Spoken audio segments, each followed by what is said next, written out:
What's good, YouTube? Anti-Yami here, back with another video, and I just got top 8 at the Pittsboro Regionals, which was really sweaty for regionals. Like, everybody, but no offense, one player, I'm not gonna call that player out, was like very good. And I piloted White Forest, Azamina, Fiendsmith, Toy Box, and it's 40 cards and it plays 12 hand traps in the main deck and it performed excellent. The ratios to me were very important and I wanted to make sure that I had everything like, it took a lot of deep thinking to make this deck perfect the way it is. And I feel like I wouldn't go back and I would change like too much about it. I think everything had its purpose, everything had its reasonings for like certain matchups and side deck patterns and stuff. It was just like almost perfect. So, but I've been like playtesting this deck for like 2 weeks, and I came up like the last couple of days of like the perfect list on how I want to play this deck. So, I want to go over my matchups really fast. I'm not gonna go into super details about it, but I can tell you I lost my first round and I got a draw on my second. And then after that, I won every single match. So my first round was versus Fiendsmith Ryziel. I lost that, 1-2. Everything basically went to game 3. And if I won, some of it was a 2-0. Then I went against Fiendsmith, Cash Tier, Magical Musketeers. I drew that game because it was very grindy. We didn't get to play game 3. And then I went against Ryziels in round 3. I won that 2-0. Then I went against Malice. I 2-0 Malice. Then I went against Akonkos. That was another 2-0. And then round 6, I went against Branded. That was a 2-0. Then I went against Gimmick Puppet. That was the easiest match of the round, the fastest one. That was a 2-0. And then I went against Fiendsmith Ryziel, and then that was also, I think, yeah, everyone was a 2-0 that I won. Yeah, okay, that's funny. Yeah, so each one was a, no, was it? Yeah, each one of these were 2-1s. No, the Malice player was not a 2-0. The Malice player, that was a 2-1, because we did go to game 3 on that one. The Shifter, Shifter destroyed me in one of those games. So anyway. Oh, by the way, it was Sky Striker Malice. By the way, I forgot to mention that it was Sky Striker Malice. So anyway, hopping into the deck profile. The ratios are just like a me ratio. Everything to me made a lot of sense, and hopefully, other people in the future, can like see the vision. But I'll probably go into a little bit of details on like side deck patterns and stuff like that. So yes, let's hop into the deck profile. So, I play 3 Azets. This is like the best card that you want to open. The reason why is because she plays around like the most hand traps besides Ash. And of course you get drolled, you just get drolled. But like the fact that she doesn't take up your normal summon is what's like very important about this card. And she searches any of your other White Forest cards. And this is the reason why I only play 2 of her. Because in combination of the toy engine, she costs your normal summon and she plays into Ash, Valor, Imperm, Impulse, and like things like that. She plays into everything and you committed your normal summon. But if you start with her, you can have 2 bodies on board. You go her, search her, and then you go like full combo if they don't have any hand traps. But if this gets hand trapped while you start with this, then you can go into Fiendsmith combo and have that as a plan B. If you don't have like the toy engine. If you have the toy engine, these 2 cards are just broken. Like they play through like 3 hand traps. It's ridiculous.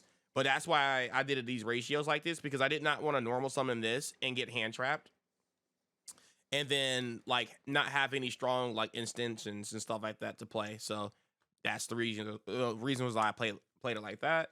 So next I play one Sylvie, one I can never say her name. I like to call her Rusia. Rusia. There we go. So yes, I only play 1 of each because you're playing so many different engines. You don't need to have multiple copies of these cards in your deck.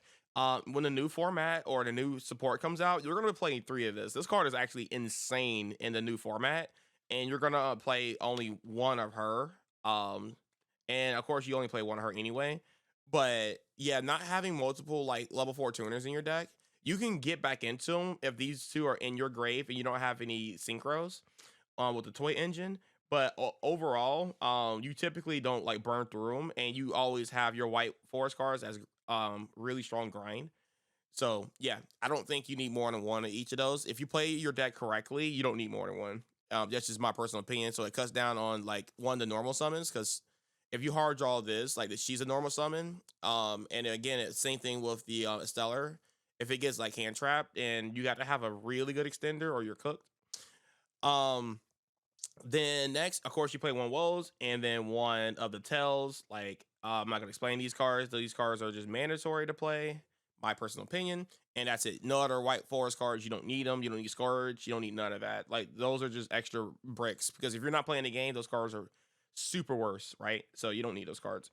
Going into the toy engine, obviously you want to max out on the toy box because this is like the most broken card in the entire deck. Fun fact, the die rolls that I won, and I won like a lot of them. I won like 5. I never opened toy box. I've never opened toy box going first.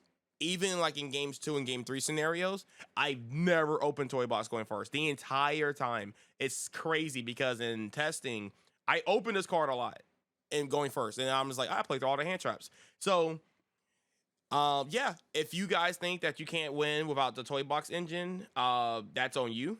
But when you open this card, it's like infinitely like more value to like all the cards that are like sitting to the graveyard and stuff. It's broken. It's broken.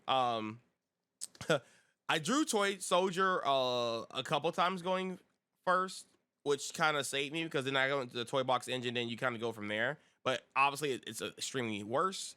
There's been times where I had to normal summon this card to like start my plays. It was actually insane. And then the card I drew the most out of all the cards, I saw this card like every other time I went first. Like every time I like slowly draw my 5-card hand, Toy Tank was like the 5th card. Like I promise you, like every single time. I mean, he got me there because I love him. He's very underrated because he's great in the grind game, especially when he starts like reviving like not white forest cards. It's kind of crazy. Um, and there's a funny card once we get to it in the extra deck that he revived like twice, and it just cooks.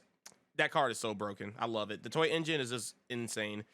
Next is the Fiendsmith package. I know a lot of people are gonna be wondering like, how is this 40 cards and you're playing like multiple engravers and you're playing the Lacrima, Lurie, the trap card, and you're playing tracked. Yeah. This engine is mandatory right now because if you do get drolled, this is your backup plan. And the reason why you're playing multiple engravers because it actually has combos with the toy box engine. So if you go like engraver toy box, you can actually go into the like the Desiree line, and then when you go into your Link 3, you can actually use Desiree effect to send one of the toy soldiers, and you go full combo from there. Because usually the Fiendsmith engine doesn't require a normal summon unless you start with Lacrima or Lurie. So if you still have your normal summon, then you can actually go full Whitewoods combo with that. So yeah, yeah. Nothing to explain about that. I'm sure people are sick of seeing the Fiendsmith cards since they're like literally everywhere. So yeah, but yeah. Next and final engine is the Azamina package. So I played triple Wanted and one Black Witch, one Deception, and one Hollow Azamina. I drew Black Witch like all the time. Oh, not Black Witch, but just the 4 Black Witches. Like I drew this so much. This is kind of why like I did really well going first a lot of the times because if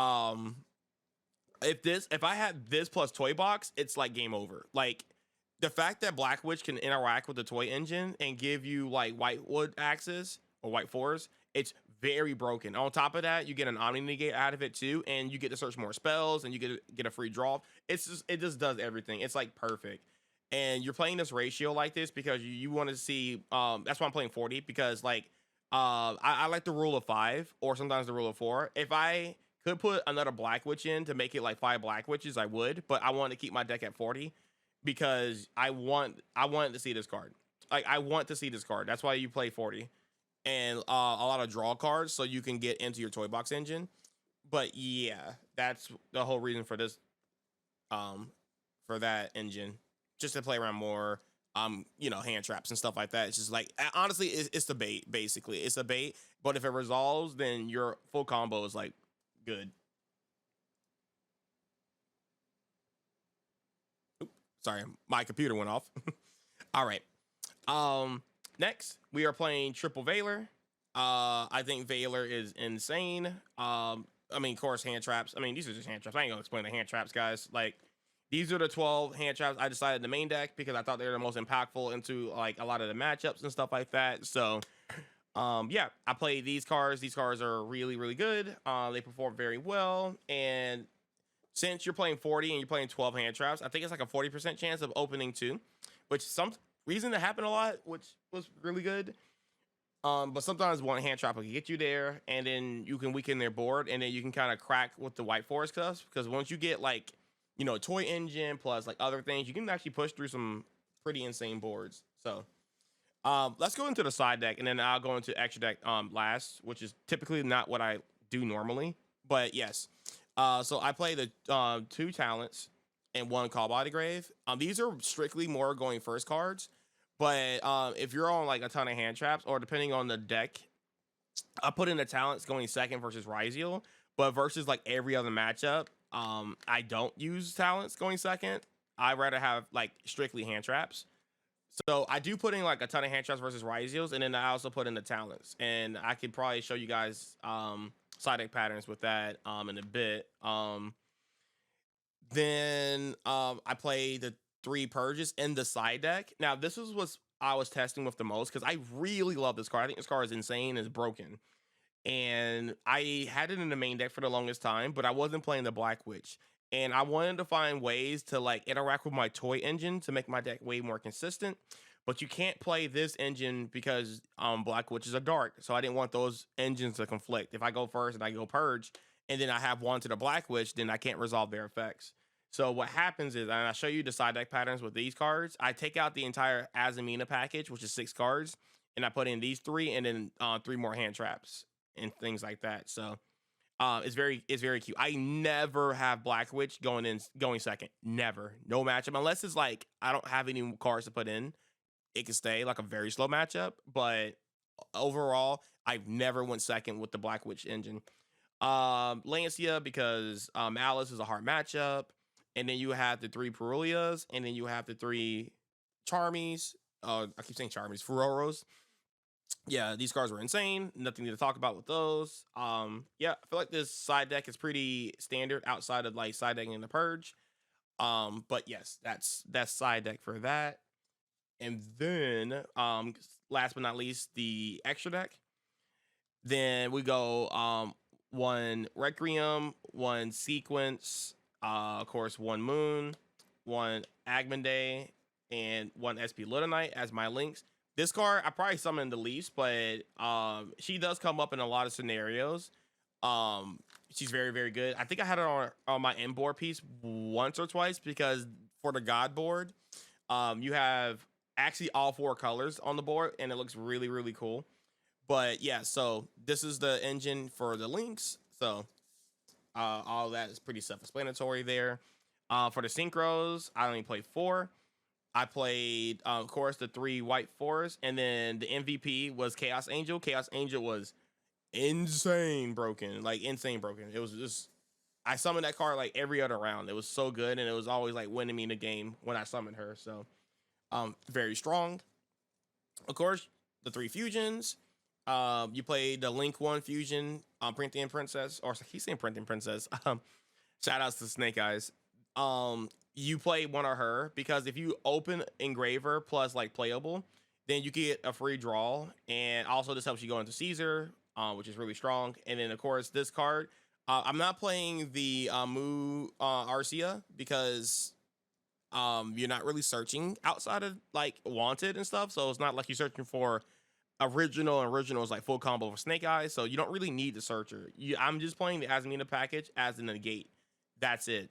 And the benefit of that is that a lot of the times when you're playing like the other one, you go into her first and then you end on the Omni, and that's like cool and all, but sometimes people will like hand trap it just to bait this card out, and I attribute it, and then I'll get back into it because usually you activate your hollow twice.